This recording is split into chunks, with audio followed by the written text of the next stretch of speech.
Hey Missouri, my name is December and I'm a member of the New Left. Tom Jeff wrote the Declaration of Independence. You know, we hold these truths to be self-evident, all men created equal. Hey, except for the black ones and the poor ones and the Irish ones. Absolutely not the women. Self-determination, not the king. Basically, not the king. Welcome.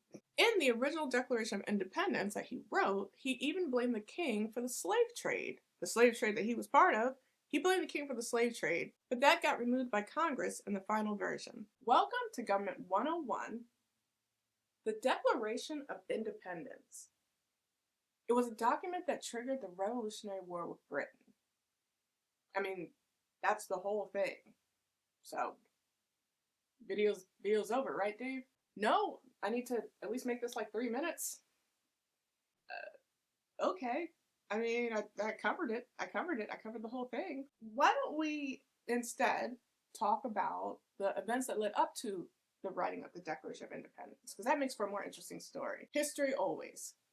Let's go. We're going back. We're going all the way back to 1765. Britain is in debt, and King George needs to raise taxes. He figured, well, Britain funded the wars for the colonists to be where they are at now, so they owe him. The American colonists get hit with the Stamp Act of 1765. Anything on paper is taxed. Newspapers, legal documents, playing cards, taxed. Everyone thought, this is pretty ridiculous. What the fuck? Britain responds by repealing the Stamp Act the following year in 1766. Why did I forget that? Should be over, but it's not. Next, the colonists get hit with the Townshend Act of 1767. This was a tax on essential items such as paint, glass, lead, and tea. These were essential items in this era. Do you know where this is going? Have you figured out where this is going? Keep watching. It's 1770 when the Boston Massacre breaks out. Why don't you go back to England? No good can come of this chaos! Return to your homes, and all will be Fire! Colonists were frustrated and they began throwing snowballs and oyster shells at the British soldiers. The soldiers called for backup.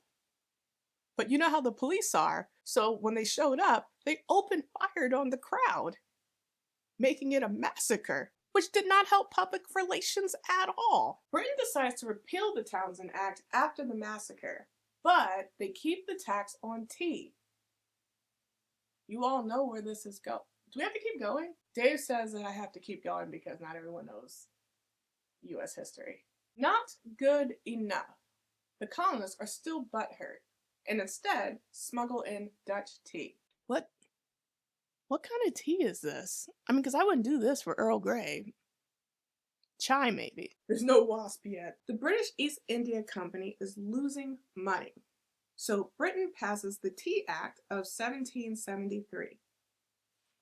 Perfect take, we're not doing it again. They made it dramatically cheaper to get tea to the colonies, which now made the smuggled tea more expensive, but there was still a tax at the ports. You know where they know where this story's going. A group forms calling themselves the Sons of Liberty. Snake! Snake! The joke wrote itself, I'll be honest. Snake, are you okay? Snake? Snake! And they argue no taxation without representation.